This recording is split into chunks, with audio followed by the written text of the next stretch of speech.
Hey guys, welcome to day 15. This week is all about natural movement, and today we're going to focus on getting up and down off the floor. So the first movement you're going to do, you're going to sit on the floor, one knee bent, one leg straight. You're going to put your hand behind you and you're going to come onto your knee on the straight leg. So you're using the leg and the hand as a pivot, and then you switch sides. So bend the other leg and lift up and try and come onto like a low lunge on each side. We're doing 3 reps per side, alternating at this level, and then we're going to take it up a level. If the next level up is too difficult for you, just stick with this level. But we're just going to do one more on each side, getting up onto the knee,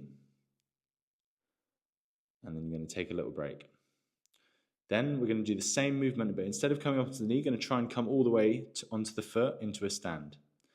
This is called a tripod get up. So you're making a tripod when you're just at this point where you've got 2 feet and 1 hand on the floor, and that's the middle part of the transition from sitting to standing.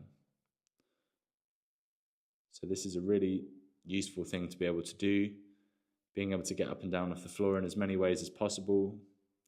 This one is using a hand, but we're going to move on to some ways of getting up and down without using the hands. And then once you've done 3 on each side of these, then we're going to move on to the next one, which is going to be figure 4s. So this one can be kind of technical, so see how the legs are.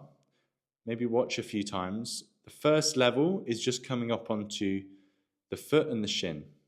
So rolling forwards, if you need to use your hands, that's fine. Eventually, you want to get to the point where you're not using your hands to lift yourself up here. We're going to do 3 on one side and then 3 on the other, so then you can see from a different angle what it looks like. It involves a little bit of mobility in the hips, but it's actually a lot more accessible than you might think. So keep giving it a go, keep using momentum to roll up.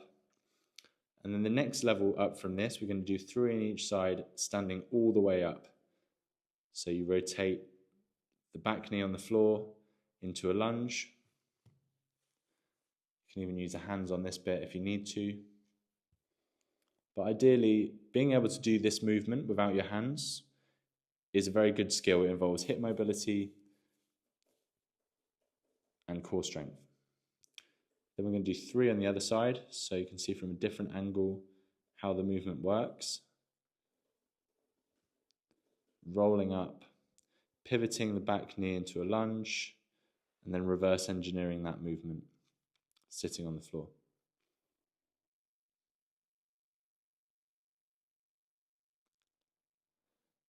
Then we're going to move on to a cross-sit get-up, so crossing your legs and standing up. Same thing, if you can do it with no hands, great. If you need to use your hands, that's also fine. So leaning forwards into the feet, maybe rolling back, sitting to standing all the way up like this. 3 on one side, and then you're going to switch the legs over and try to do the other side. It might be easier on one side compared to the other. You might need to use your hands a little bit. But if you can do this when you're 60, 70, 80 years old, you're going to be pretty fit, pretty healthy. So start practicing now. Just going to do a little deep squat here. And then we're going to move on to a squat get up. So this is actually by far the hardest movement. And if you can't do it, no worries. We're going to go for 3 reps, just going from sit to a stand in a squat. So really tucking the feet under. Maybe use your hands to get up. And that'll be it for today. Well done. See you again tomorrow.